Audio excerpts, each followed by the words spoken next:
me gusta más escribir porque como lo veo.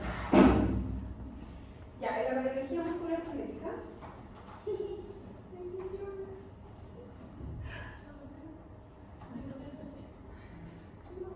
Una señal. Pero no estoy claro. Ya. Sí, ahí está. Ya, como el mouse no me funciona. Ay, sí, como que viene para la otra.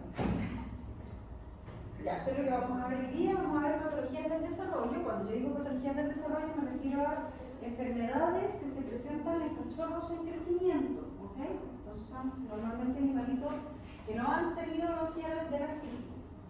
Y luego las patologías adquiridas son animales que ya son maduros radiológicamente. La lista de enfermedades que ustedes van a ver no es que los animales, perros y gatos tengan solo esto.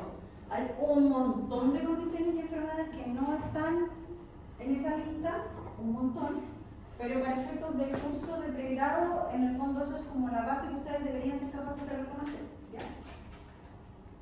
Ya, como primera aproximación, recordarles que los huesos largos tienen algunas partes que se pierden cuando el individuo ya es maduro después. ¿Ya? Entonces, por ejemplo, si miran adelante se van a fijar que en los huesos largos, en los extremos se van a llamar epífisis, ¿cierto? Las epífisis son los extremos. Epífisis, ¿cómo se llama la de arriba? Proximal. ¿Y la epífisis de abajo? Distal. Distal. Epífisis proximal, epífisis distal. Luego los animales de crecimiento van a tener esta línea radiolúcida que se denomina fisis. Y por lo tanto vamos a tener una fisis de crecimiento proximal y una fisis de crecimiento distal. ¿Ya? Luego viene un área chiquita que está debajo de la fisis, o arriba, dependiendo de donde estemos hablando. La que sigue se llama metáfisis. Miren adelante un cachito, esa es la metáfisis, es un área pequeña que está aquí y luego está, se me olvidó. Eso en un perro cachorro, ¿cierto? En cachorro, esto es cachorro. La metáfisis está aquí, la metáfisis distal y la metáfisis proximal. ¿Ok? Y luego todo el resto del área se llama área epifisiaria, la diáfisis. Entonces hay epífisis, fisis, metáfisis, diáfisis, metáfisis, fisis, epífisis. ¿Sí?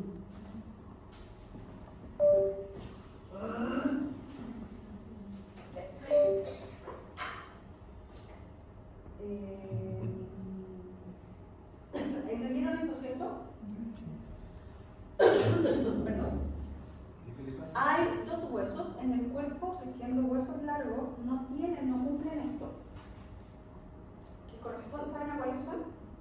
¿Qué huesos largos no crecen de esta manera, teniendo una fisis proximal y una fisis distal? Ah, no les traigas. ¿Los costillos? No.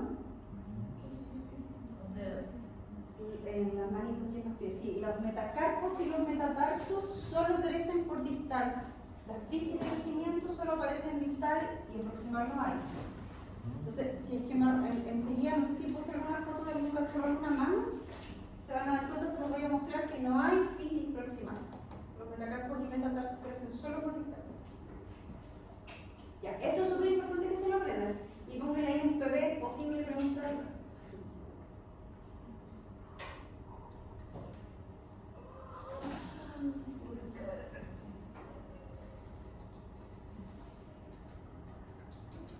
El mundo no quiere que yo haga la clase. Ahí está el mouse. Sí. Como 20. Ahí está. Ya. La primera que vamos a ver es la osteocondritis. Osteocondritis seca. Disculpe, ¿y en maduro entonces no hay ni...? En maduro no hay fisis. Pero hay metáfisis. Sí. Ya, entonces los cachorros van a tener estas líneas, ¿cierto? Que son las fisis. Las fisis. ¡Ay, qué rico la cosa! Está nuevo.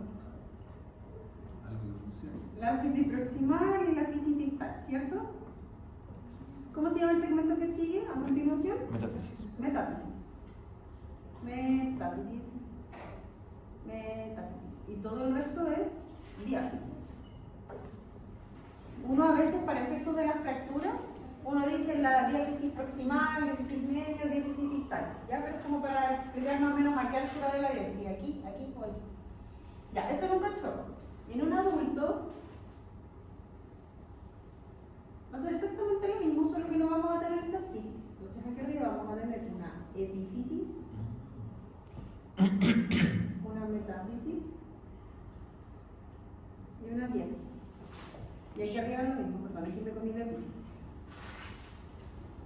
Epífisis, fisis, metáfisis, proximal, diáfisis, metáfisis, fisis Epífisis. y epífisis Distal.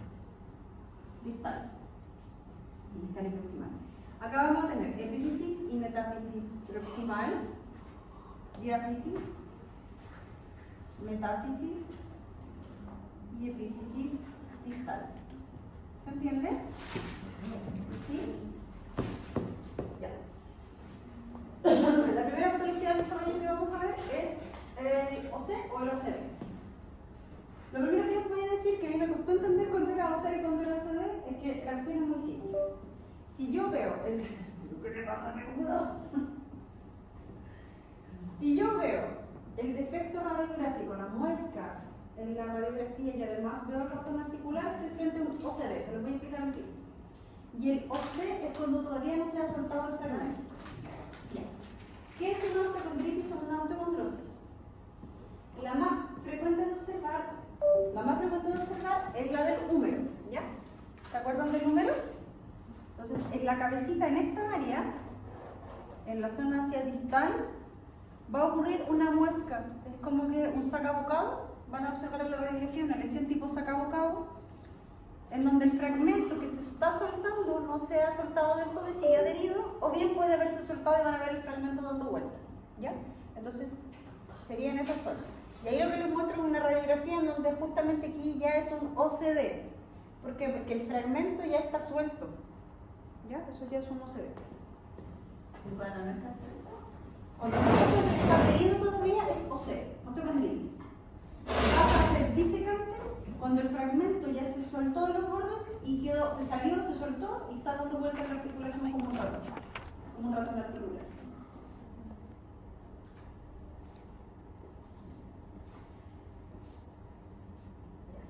Entonces, el osteocondritis se trata de un trastorno de la osificación del cartílago.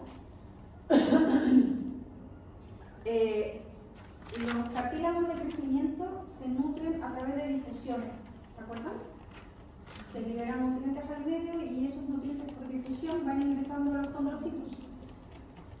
Se genera una alteración en la nutrición de los condrocitos que están hacia afuera, se va engrosando el cartílago de crecimiento del que está afuera hasta que llega un punto en que no es capaz de nutrirse y se suelta, se desprende.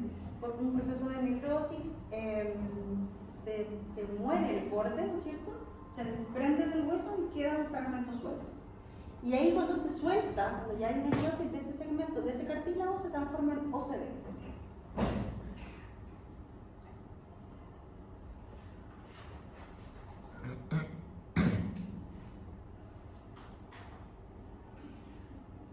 Joder, tío. Así es. Necesitamos paredes.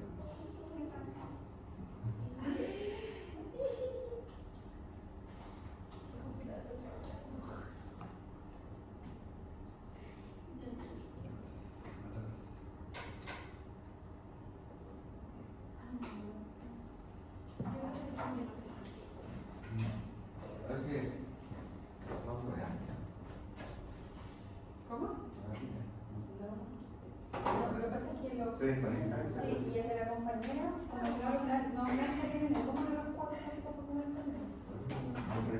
No reiniciar. Ya, entonces la osteocondritis y la osteocondrosis se presentan ¿en qué lugares? Radiográficamente. La más frecuente de observar es la del hombro. Después también está en el fémur, en los cóndilos del fémur, y hay una en el sacro, que la vimos en la clase pasada. Ahí. Húmero, fémur, sacro y en el tarso. húmero, fémur, sacro y tarso. En el húmero, ¿se acuerdan que está la tróclea femoral? ¿Sí?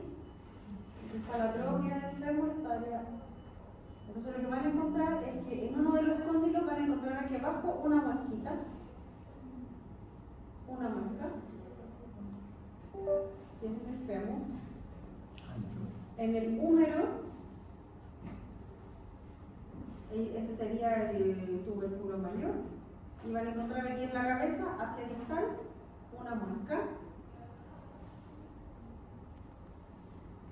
Después en el sacro, ¿se acuerdan de esto que lo conversamos en la clase pasada? Que en el S1, aquí abajo les muestro una imagen de tomografía. Aquí abajo queda una muesca, como un sacabocado, y en el tarso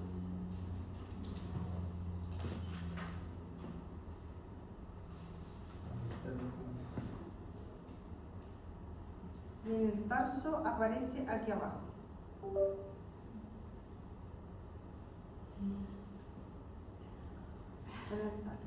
¿Por qué sigue sonando? Como que algo se le desconecta. No se suena. Algo bien. En el tarso, en el trágalo. Oye, ¿Eso es de la trágalo, dice usted? aparece acá abajo. Y en el talo van a encontrar aquí abajo una manquita. ¿Se acuerdan de este? Sí, ¿Se está lo la última busqué? imagen. La última imagen. Ya. De todos estos, la frecuente siempre es el del número. Y en el fémur siempre en el epífisis distal. En el fémur sí, pero en el fémur no necesariamente, en el fémur puede ser en la tróclea, pero no necesariamente en el cóndilo medial o en el cóndilo, o sea, puede ser en cualquier otro cóndilo. En el medial es lo más frecuente. En el cóndilo medial. Ya. Entonces, en los signos radiográficos que van a encontrar, un hueso subcondral irregular y el defecto de muesca, que ahora lo vamos a ver, ¿ya? Un margen esclerótico, es decir, que voy a tener la muesca, que la voy a ver como más radiolúcida, y el hueso alrededor aquí hace un borde blanco, un borde radiopaco. Eso es un esclerosis. Es como que el hueso aquí hace un borde esclerótico, borde esclerótico, un borde esclerótico. Luego este segmento, si ya es OCT, se puede soltar y lo van a encontrar en la articulación, ¿ya? Y asociado van a tener signos de EDA, de enfermedad degenerativa articular. Entonces, cuando encuentren signos de EDA, lo que van a encontrar es una articulación llena de piquitos de loro, con osteoproliferación, ¿ya? Piquitos de loro por todas partes. ¿Eso es compensador en el cuerpo? Sí, todo ese fenómeno tiene que ver con mineralizaciones de tejido blando. Ya, esto es de cachorros de raza grande y ahí llegamos.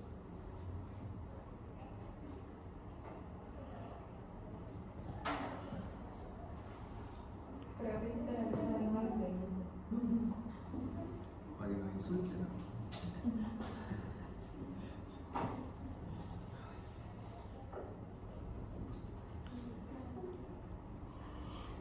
Algo no quiere.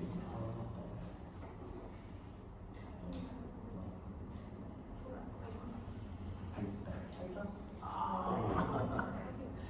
¿Qué es?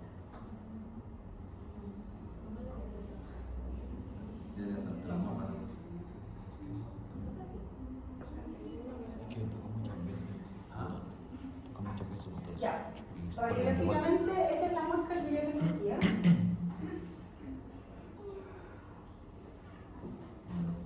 Se fija bien el margen articular de la cabeza, limpio, liso, y aquí hay un defecto.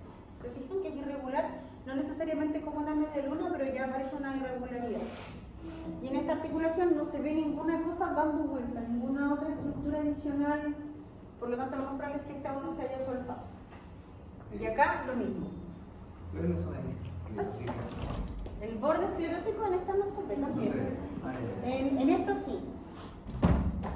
Ah, todo eso. Si tú lo miras a distancia, Ah, ya, la ya. cabeza tiene cierta opacidad, ¿cierto? Sí, sí, sí. Tiene cierta opacidad, pero aquí alrededor de la muesca Míralo. hay un área más esclerótica.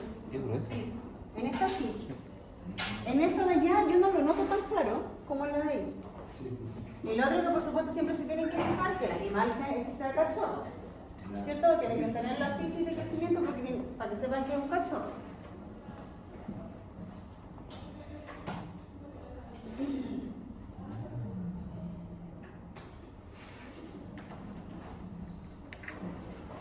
Ya, esta es donde yo les decía, es la trópila femoral, que puede aparecer esta misma mosquita, la podemos tener aquí abajo o acá. Ya, oye, esto es otra cosa que también anótenlo como PP. Pregunta de prueba posible. Las partes de la rodilla y el codo necesito que se las sepan bien para esta clase. Recordar la anatomía de la rodilla, donde van a tener la trópila femoral, que está formada por los cóndilos. ¿Qué cóndilo es? ¿Lateral o medial? Lateral. Miren bien nomás, ¿lateral o medial? Medial está la. Medial, ¿por qué? Al radio. La fibra. Porque la fíbula va hacia lateral, bien, medial, lateral. Estos son, y además tienen la cosa aquí. Estos son los sesamoideos gastrognemios y de aquí abajo, que no siempre lo van a poder visualizar en perros, que corresponde al sesamoideo popliteo, que puede ser inconstante y puede no siempre verse tan bien. Es una. Solo uno. Solo uno. La tibia, los platos de la tibia, la fíbula, eso necesito que se lo sepan bien. Arriba en 4 la rótula. Ya. En cuanto a la displasia de codo, antes de empezar con la displasia de codo, tienen que saberse bien la anatomía de los huesos que conforman el codo. ¿Ya? Entonces, por ejemplo, aquí AP no, ya. Olvídalo, AP no existe. Cráneo caudal. En la vista cráneo caudal, ustedes tienen que poder visualizar el cóndilo del húmero, que va a tener un epicóndilo 6. Sí, está medial, ¿no? Sí, medial, porque va de medial a lateral. Ya. Van a tener un epicóndilo medial, un epicóndilo lateral. Van a tener la ulna, que va de medial a lateral. ¿Se acuerdan que la ulna no es recta, sino que va como parte medial arriba y termina en lateral abajo? Van a tener la cabeza del radio hacia un lado. ¿Y qué puso? Las áreas de los procesos coronoides. Aquí, en este cachito que queda acá, donde ustedes van a evaluar el coronoides medial. Y en la medio lateral, lo mismo. La tróclea, el húmero, el radio y los procesos. ¿Se acuerdan cómo se llamaban esto o no? Esta puntita que está aquí. El 9 es el anconio. Y no veo nada aquí. Y este grandote de acá, el olecrano, que tiene una fisis de crecimiento en particular de él. No crece junto con la ulna, sino que tiene una fisis particular para que él crezca.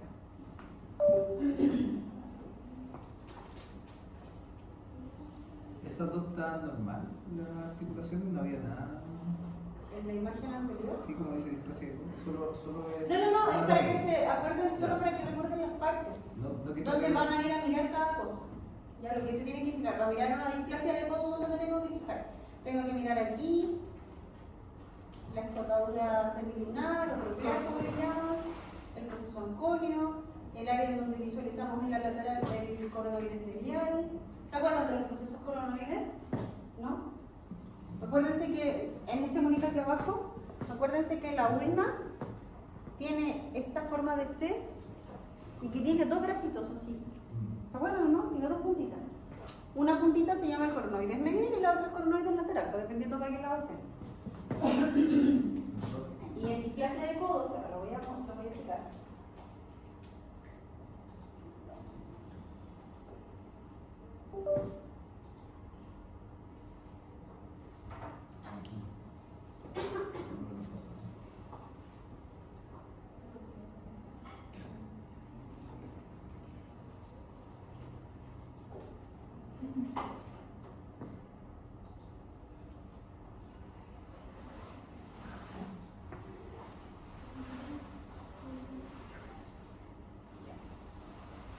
En la displasia de codo existen, o se diagnostica displasia de codo cuando el paciente puede presentar 4 características. Se las voy a nombrar.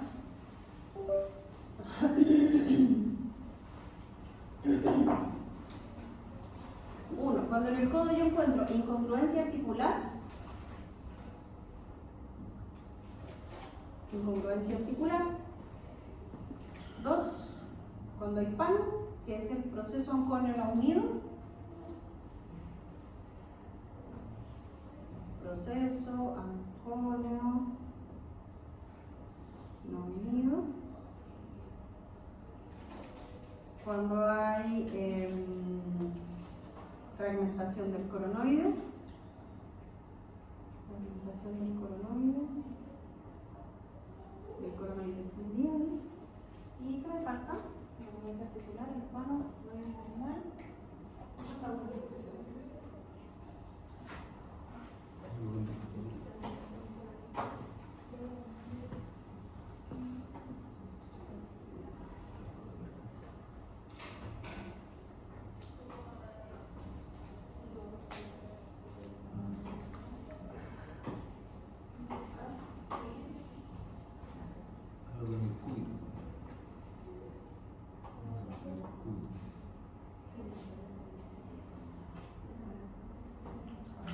Oh,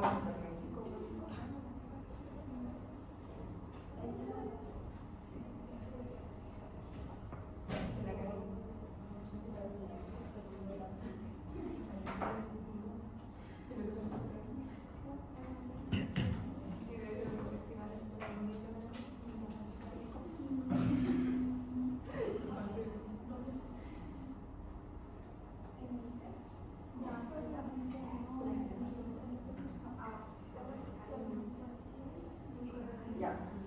Cuando tienen las displasias de codo son patologías que son frecuentes de observar en pacientes de raza grande también animales en desarrollo.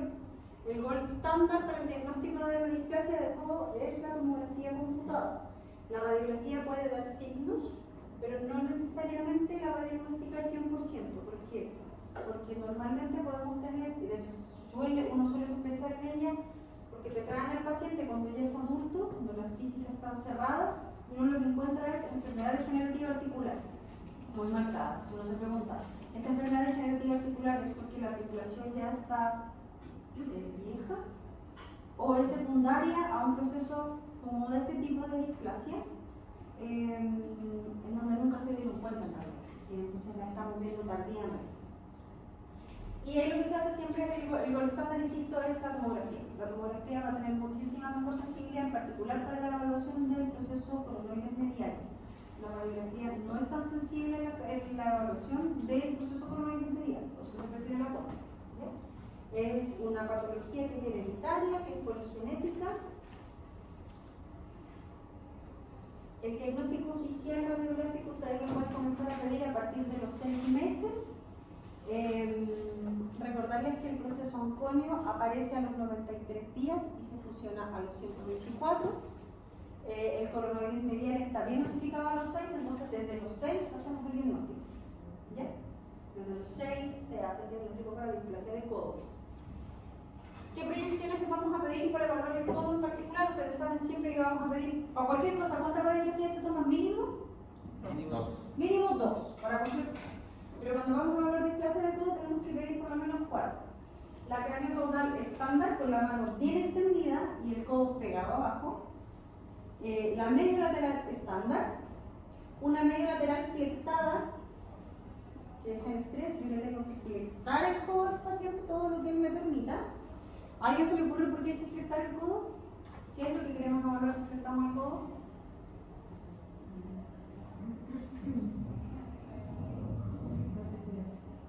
En la articulación que queremos, piensen en la lateral, en esta. Aquí hay una medio lateral estándar. ¿Qué pasa si yo flecto el codo y llevo esto hacia acá? ¿Qué área de esto voy a despejar? La escotadura va a seguir donde mismo, pero ¿qué vamos a despejar? Vamos a despejar esta puntita que está acá, que es el anconio. Vamos a despejar el anconio, porque aquí el anconio me queda superpuesto con el cóndilo del húmero, entonces no lo veo bien. Cuando lo flectamos, al máximo despejamos el proceso anconio.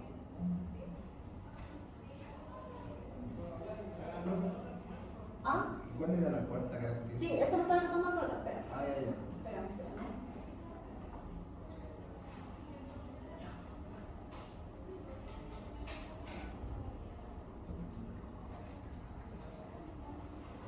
Si la función del más, no sé qué lado cómo funciona.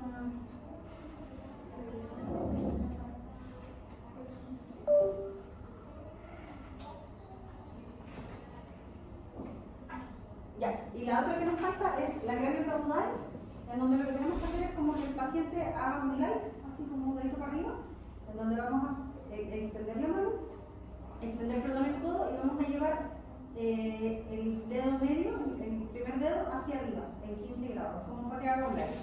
¿Sí? ¿Se entiende? Es una gremio caudal que en realidad es oblicuo en 15 grados. Ya, ¿qué logro con esa? Al girar, lo que voy a lograr es que voy a poder despejar de mejor forma el proceso coronoides medial.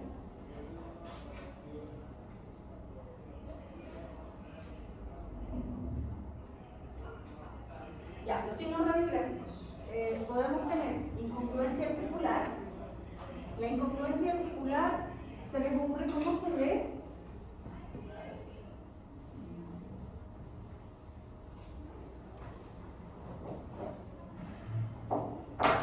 ¿Chiquillos?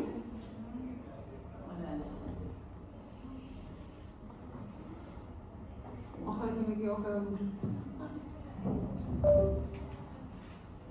Ya, este va a ser el radio, esta va a ser la urna.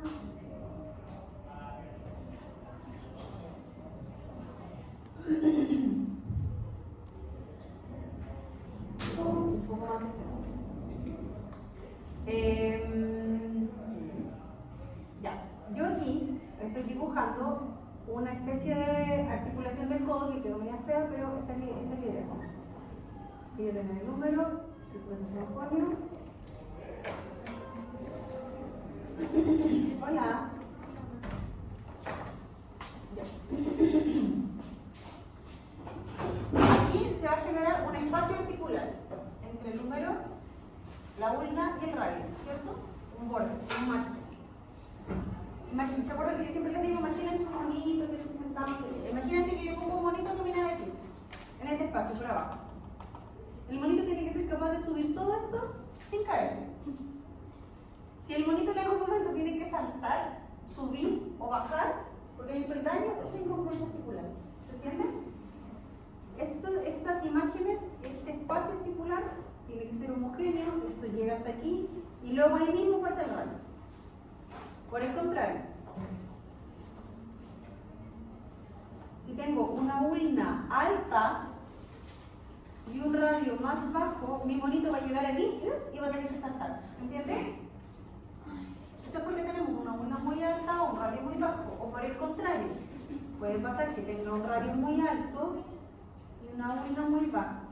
Si se genera un escalón entre estos dos y ese espacio ya no es homogéneo, entonces hay incongruencia articular. Si usted encuentra incongruencia articular, puede sospechar que ese paciente tiene displasia. No es necesario, aquí hay un cuarto, se los tengo que decir porque ahora se me fue a colera. El cuarto. Si ustedes encuentran uno de estos, el paciente tiene signos sugerentes de displasia y deberían mandarlo a tomografía. ¿Se entiende? Yo debería decir en mi informe que es altamente compatible con y lo mando a tomografía. Ya. Entonces, incongruencia articular, artrosis secundaria en la superficie dorsal del proceso onconio.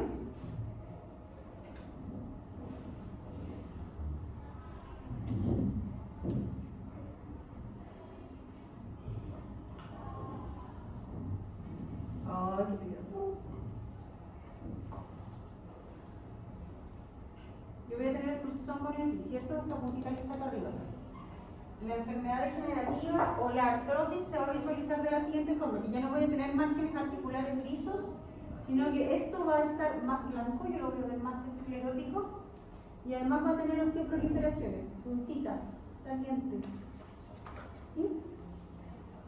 Esos son los cambios artrósicos. Entonces vamos a tener signos artrósicos secundarios de la superficie dorsal del proceso onconio, en la escotadura troqueal, alrededor de toda esta área, craneal a la cabeza del radio, acá, y en el epicóndilo medial en la vista craniocaudal. Oh, ¿cómo le va? Bien, correcto.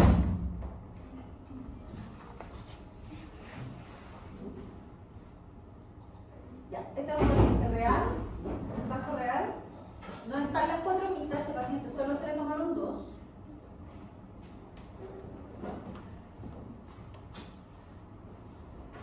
Ya, aquí. Este paciente tiene un grado discreto de incongruencia articular. Yo me voy a revisar este espacio y el espacio no es homogéneo. Y hay un pequeño espacio, un pequeño salto entre el radio y la ulna, es chiquito. Pero lo más grosero es acá, cuando yo me voy al proceso anconio se fijan que hay una línea radiolúcida arriba. ¿Lo ven? En el anconio tengo una línea radiolúcida. Sin confundirse con esta línea que está acá, en el olecranon, que es parte de la física propia del olecranon. ¿Ya? La línea que miramos es esta, la del anconio. Este proceso anconio probablemente sea un paciente con PANU, un paciente con PANU y con incongruencia articular. Y lo otro es que ya tiene un borde esclerótico. Los que están más lejos lo van a ver mejor. Fíjense que la escotadura troclear o semilunar está blanca. Está blanca, ¿la ven? Eso es un borde esclerótico. Entonces, paciente que tiene signos de PANU, borde esclerótico, esos son cambios degenerativos o artrósicos secundarios y incongruencia articular. Ese paciente probablemente tenga displasia. Y en la otra vista no tenemos tantos cambios. Aquí no vamos a ver tantos cambios, pero es por el caso particular del paciente. En algunos casos podrían tener asociado al radio, en la cabeza radial, es decir, en este borde de acá arriba, podrían tener estos piquitos del oro, ¿no es cierto?, que son cambios degenerativos. Y en el área, sí bien digo, podríamos tener piquitos del oro acá, pero la incongruencia no se evalúa en esta vista, sino que la evaluamos aquí. ¿Ya?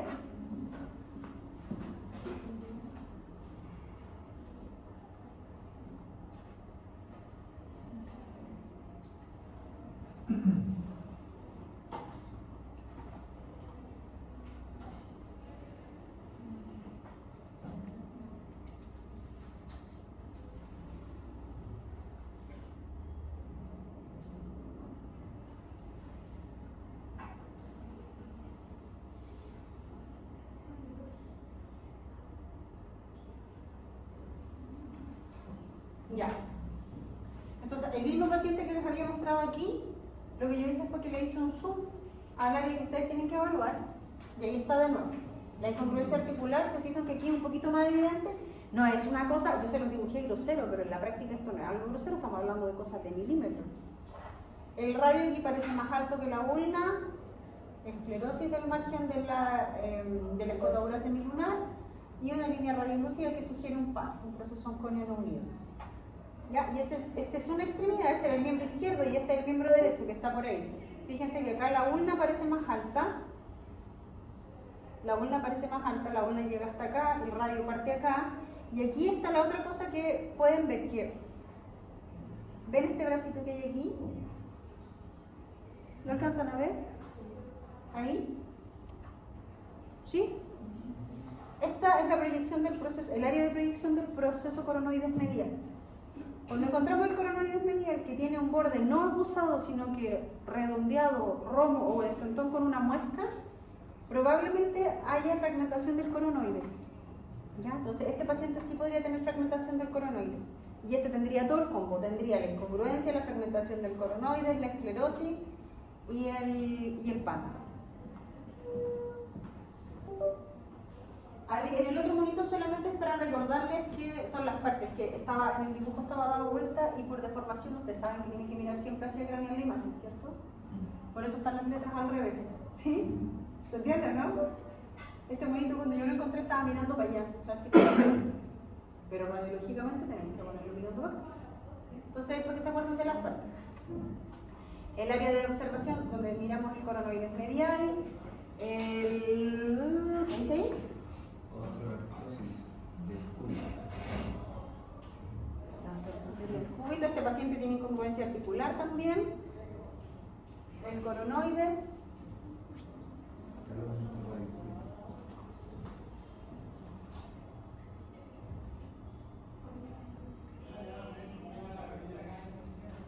Darío, recuérdame, para anotarle la cuarta de aquí.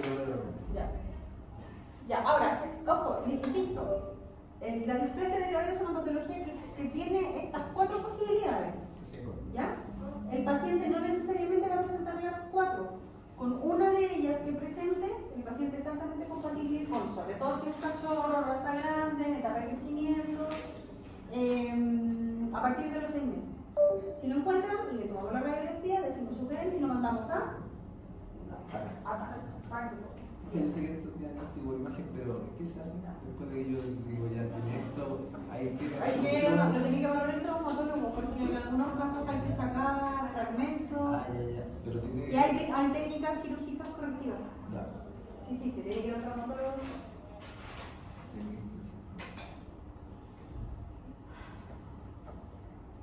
Ya, en la displasia de cadera, esta es la definición como tal de displasia, que dice que es un grado normal del acceso articular, que tiende a la subluxación, que se presenta en las primeras etapas de la vida, y que se caracteriza con una pérdida de profundidad del acetábulo, es decir, con el acetábulo un poquito más plano, no tan cóncavo, y aplanamiento de la cabeza femoral. ¿Ya? Por lo tanto, estos tienden a progresar hacia enfermedad artrósica. Al igual que la displasia de codo, es una enfermedad genética, poligénica, heredable, se diagnostica radiográficamente desde los 24 meses, desde los 2 años. No obstante, ¿yo puedo hacer el diagnóstico antes? Sí, pero en rigor todas las entidades internacionales dicen que a partir de los 24 meses. Los signos clínicos van a ser los característicos. Ustedes todos han visto pastores alemán con displasia, ¿no? Caminan con los miembros posteriores juntos. Van como cuando corren, van como dando saltos, que se le llaman los saltos de conejo, tienen dificultad para ponerse de pie, pueden presentar claudicación de una o de las dos extremidades. Y aquí abajo les puse, porque durante mucho tiempo dijeron que era una patología que era influenciable por estrógenos, que las hembras cuando estaban en el seno desarrollaban la displasia y eso no es verdad. No hay ningún estudio que diga que eso es así.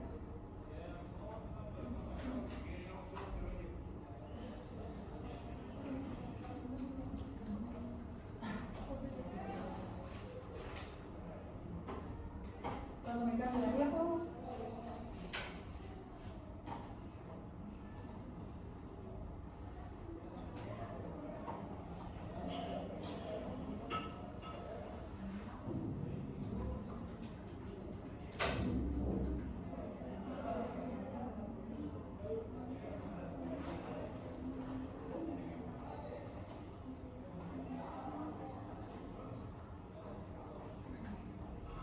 Ya. Entidades que tienen relación con la displasia de cadera. ¿Ya? Está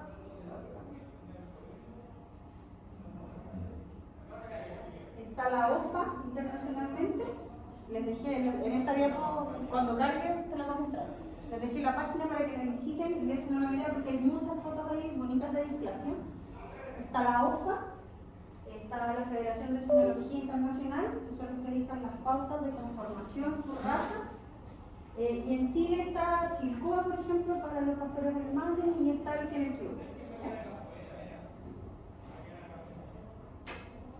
En OFA,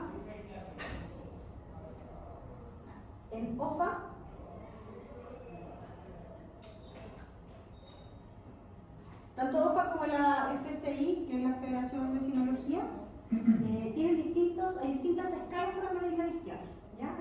Hay escalas que la miden con letras, con números, hay escalas que la miden como severa, moderada, transición, leve, etc. ¿Ya? ¿Hay volvido a la OFA? Sí.